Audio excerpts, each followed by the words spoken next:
Welcome back to the channel. Don't forget to like, share, and subscribe my channel.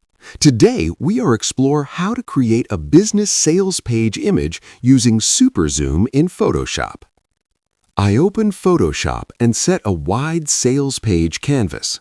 I place the hero image and pause. Sales pages need focus instantly. I convert the layer to Smart Object. I open Camera Raw and enable Super Zoom. Gently, I increase zoom slightly. I reduce noise and protect edges. I zoom in to product details. I adjust clarity lightly.